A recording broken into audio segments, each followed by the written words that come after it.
When Love Stories was released on OTT in 2018, the anthology managed to generate a lot of buzz, especially the one Karan Johar directed, and Kiara Advani and Vicky Kaushal starred in as the primary characters. Now in 2023, we get to watch a sequel that no one requested for. But now that it is available, let us examine it in more detail.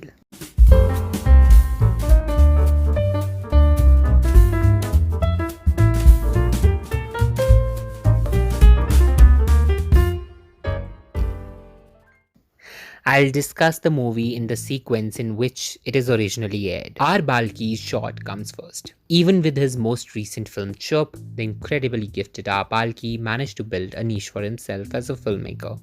But Love Stories doesn't seem to be his territory. In his short film Made for Each Other, a bereaved grandma conceals her granddaughter to have sexual relations with her fiancé before getting hitched in order to gauge compatibility.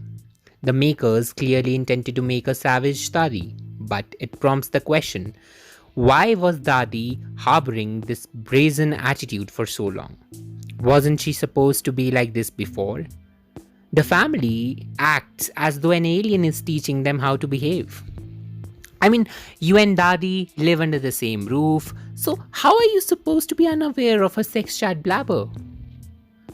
The film's monotonous montages and the same sex dialogue that is presented in various ways but ultimately serves no purpose bothered me as well. This shot has a very abrupt finale and eventually leaves you nowhere. In other words, it begins ridiculous, gets sillier, and ends silliest. A shot by Konkana Sen Sharma is listed as number 2. Prior to this, Konkana created the masterwork Death in the Ganj. Her story in Love Stories 2 is called The Mirror. On the surface, this is a titillating tale about voyeurism. But if you look closer, the screenplay intricately weaves together a number of themes, including class gap, privilege, and consent, from privacy invasion to total lack of privacy. A lot is spoken about in this movie using mirrors. The movie has some very steamy sex scenes and also keeps faithful to the lust factor. One cannot conclude the review without recognizing the movie's outstanding performances. In addition to Konkana's brilliance as a filmmaker, I can still picture myself going back in the movie several times to take in Tilotama Shom's outstanding performance. She is the type of actor who could only have succeeded in playing such a challenging role. It took me a while to recognize Amrita Subhash when I first got a glimpse of her in the movie, since she's another powerful color of brilliance.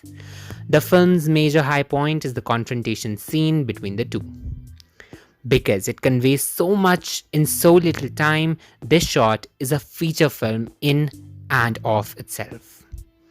Your entire love is due to this shot. No matter what, do not skip this one. Sujoy Ghosh's sex with the ex comes in the third. And that information is sufficient to critique the movie, since it is nothing more than the title's visual description. Here, there is no subtext. It is a really dull and forgettable movie. The chemistry between Vijay Verma and Tamanna Bhatia, which shines even more in the intimate scenes, is the only positive aspect of the movie. In addition, the movie lacks logic, conviction, and good storytelling. To put it mildly, this film is simplistic. You could watch it for the moments of intimacy though. Amit Ravindranath Sharma's short film Til Chatta comes in end. It is about a violent husband with some royal ancestry who beats and rapes his wife. Only her son, who she wants to travel abroad with, gives the mother, who is locked in this toxic relationship, a reason to endure and put up with the torture. There are many shocks in store, so I'd best refrain from giving away the movie's premise. The biggest flaw of the film is that it is very predictable. Even though it is enjoyable and features many of the above-mentioned occurrences, it is simple to predict pre-climax and climax surprises. And poorly handled twists, especially in short films, can be highly upsetting. Having said that, one may watch this movie to see Kumud Mishra give a fantastic performance. Kajol, though, doesn't have much of a role in this. Love Stories 2 is streaming on Netflix. For more videos like this, subscribe to the Flick Addict. My name is Navjot. I shall see you next time. Goodbye.